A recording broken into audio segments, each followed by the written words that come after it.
নমস্কাৰ সকলোকে। যোৱা 10 মে তাৰিখে মাননীয় ৰাজ্যপাল মহোদয়ে ডক্টৰ হিমন্ত বিশ্ব শৰ্মাক অসমৰ মুখ্যমন্ত্ৰী হিচাপে নিযুক্তি দিলে। তাৰপিছত 12 মে তাৰিখে শপত গ্ৰহণ অনুষ্ঠান হৈ গ'ল। এতিয়া এই নতুন চৰকাৰৰ সন্মুখত বিভিন্ন সমস্যা বা প্ৰত্যাহ্বান আছে। তাৰ ভিতৰত কেইটামান সমস্যা অতি জটিল। যদি কোৱা হয়, 1 নম্বৰ জটিল সমস্যাটো হৈছে অবৈধ বাংলাদেশীৰ সমস্যাটো। এই অবৈধ বাংলাদেশীৰ সমস্যাৰ লগতে অসম চুক্তি ৰূপায়ণৰ বিষয়টো জড়িত হৈ আছে।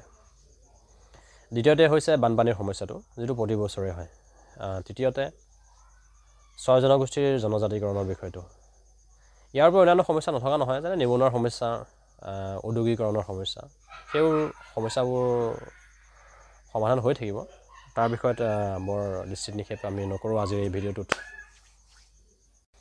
এতিয়া আকৌ প্ৰথমটো সমস্যা অবৈধ বাংলাদেশীৰ সমস্যাটো।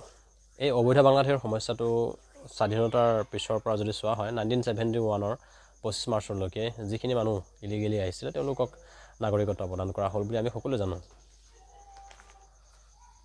কিন্তু 1971ৰ পিছতো এই সমস্যা হৈ থাকিল। বিভিন্ন কাৰণ আছে অৱশ্যে ইয়াৰ আঁৰত। যি কি নহওক, বিধানসভা দিয়া তথ্য মতে প্ৰায় 1,65,531 জন ব্যক্তি 2014 চনৰ 31 আগষ্টলৈকে চিনাক্ত কৰা হৈছিল। তাৰে ভিতৰত 32,870 জন ব্যক্তি 1966ৰ পৰা 1971ৰ ভিতৰত আহিছিল বুলি চিনাক্তকৰণ কৰা হৈছে। কিন্তু বেছিভাগে প্ৰায় 1,32,661 জন 1971ৰ পিছত আহিছিল। এতিয়া এই যিমানবোৰ ব্যক্তি চিনাক্ত কৰা হৈছে তেওঁলোকক পঠিয়াই দিয়াটো এক প্ৰকাৰ জটিল সমস্যা। কাৰণ বাংলাদেশে তৎক্ষণাত গ্ৰহণ কৰিব নিবিচাৰে। উইদাউট ডকুমেণ্ট মানুহ কিছুমান আহি যায়, কিন্তু আমি ইয়াৰ পৰা পঠিয়াব নোৱাৰোঁ, কাৰণ প্ৰপাৰ মেকানিজম থাকে। যি নহওক, এই সমস্যাটো বিভিন্ন কাৰণত সমস্যা হিচাপে থাকিল। তাৰ ভিতৰত এটা হ'ল উন্মুক্ত বৰ্ডাৰ। এতিয়াও ভাৰত আৰু বাংলাদেশৰ মাজত প্ৰায় 800 কিলোমিটাৰ বৰ্ডাৰ এৰিয়া মুকলি হৈ আছে। ফেন্সিং কৰিব পৰা হোৱা নাই, কাৰণ নদীৰ পাৰ বা জংঘল তেনেকুৱা কাৰণত উন্মুক্ত হৈ আছে। ইয়াৰ ভিতৰত অসমো সোমাই আছে, যেনে অসমৰ শ্ৰীভূমি জিলাৰ প্ৰায় 3.5 কিলোমিটাৰ নিউজত পোৱা মতে মাজতে উন্মুক্ত অৱস্থাত। গতিকে সকলো সময়তে মানুহে চকু দিব পৰা অৱস্থাত নাই।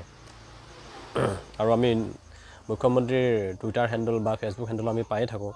মাজে মাজে বহুত অবৈধ বাংলাদেশীক পুলিচে হওক বা আমাৰ ছিকিউৰিটি ফ'ৰ্চে তেওঁলোকক ধৰে আৰু পঠিয়াই দিয়ে।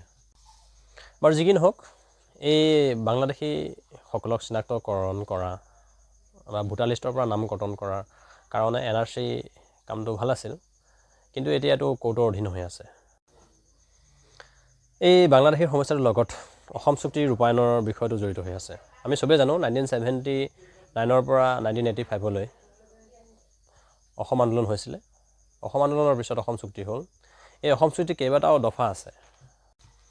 অসম চুক্তিৰ 10 নম্বৰ দফা বেদখলমুক্ত। আমি ইতিমধ্যে গম পাইছোঁ অসম চৰকাৰ বিভিন্ন বেদখলমুক্ত অভিযান আৰম্ভ কৰিছে আৰু প্ৰায় সফলো হৈছে।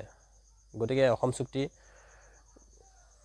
অধীনত বিভিন্ন যিবোৰ প্ৰতিশ্ৰুতি প্ৰায় সম্পূৰ্ণ হৈছে, কিন্তু এই ক্লজ 6টো এটা ডাঙৰ সমস্যা হিচাপে দেখা দিছে।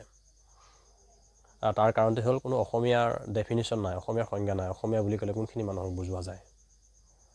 আজি মোক যদি সোধা হয় অসমীয়া মানুহ কোন, কিন্তু মই তৎক্ষণাত বুকু ভিন্দাই ক'ব নোৱাৰোঁ যে এইখিনি মানুহ অসমীয়া বুলি কোৱা হ'ব বা সেইখিনি মানুহ অসমীয়া নহয়। এইটো বৰ চেঞ্চিটিভ বিষয়। আৰু যি কি নহওক, অসম চৰকাৰে কি পদক্ষেপ গ্ৰহণ কৰে দেখা যাব ভৱিষ্যতে। 3 নম্বৰ সমস্যা হৈছে বানপানীৰ সমস্যা। বানপানীৰ সমস্যা বৰ জটিল সমস্যা, কাৰণ অসমখনৰ চাৰিওফালে প্ৰায় নদী আছে আৰু ইয়াত মৌচুমী বতাহৰ ফলত বানপানীটো প্ৰতি বছৰে হয়। জোখতকৈ বেছিকৈ বৰষুণ হয়। ব্ৰহ্মপুত্ৰই পানী ডিছচাৰ্জ কৰিব নোৱাৰে। এতিয়া এই বানপানী প্ৰাকৃতিকভাৱেও হয়, কৃত্ৰিমভাৱেও হয়। কৃত্ৰিম বানপানীটো গুৱাহাটীত দেখিয়ে থাকোঁ, কিন্তু প্ৰাকৃতিকভাৱে হোৱা বানপানীয়ে বেছি ক্ষতি কৰে। এতিয়া এই বানপানী প্ৰতিৰোধ কৰিবৰ কাৰণে আগতে নদী বান্ধ দিছিল, এনেকুৱা পৰকুৰ পানী দিছিলে বা চেণ্ডবেগ দিছিলে। এইবাৰ মাননীয় জলসম্পদ মন্ত্ৰী শ্ৰীযুত পীযুষ হাজৰিকাদেৱৰ নেতৃত্বত এনেকুৱা জিঅ' মেগা টিউব স্থাপন কৰা হৈছে জেগাই জেগাই। আশা কৰোঁ এই বানপানীৰ সমস্যাটো কণ্ট্ৰল কৰিব পৰা যাব। তাৰোপৰি মাজতে ষ্টেট গভৰ্ণমেণ্টৰ যি বাজেট, সেই বাজেটত এটা ব্যৱস্থা ৰখা হৈছিলে যে কি যিবিলাক বিল আছিল, ডাঙৰ ডাঙৰ বিল, সেই ডাঙৰ ডাঙৰ বিলবিলাকক, ৱেটলেণ্ডবিলাকক বা ব্ৰহ্মপুত্ৰৰ যি এক্সেছ পানী বা বেলেগ বেলেগ নদীৰ এক্সেছ পানীবিলাক, অতিৰিক্ত পানীবিলাক ডাইভাৰ্ট কৰি পেলাই সেই বিলসমূহ পুনৰুজ্জীৱিত কৰা হ'ব। সেইটো এটা ভাল পদক্ষেপ। প্ৰায় 271টামান বিল তেনেকৈ চিনাক্তকৰণ কৰা হৈছিল। সেই কামটো চলি আছে, সম্পূৰ্ণ হোৱা নাই বোধ হয়। আশা কৰোঁ হৈ গ'লে বানপানীৰ সমস্যাটো কিছু পৰিমাণে কণ্ট্ৰল কৰিব পৰা যাব বা বহু পৰিমাণে কণ্ট্ৰল কৰিব পৰা যাব। সেইটো সময়ত দেখা যাব।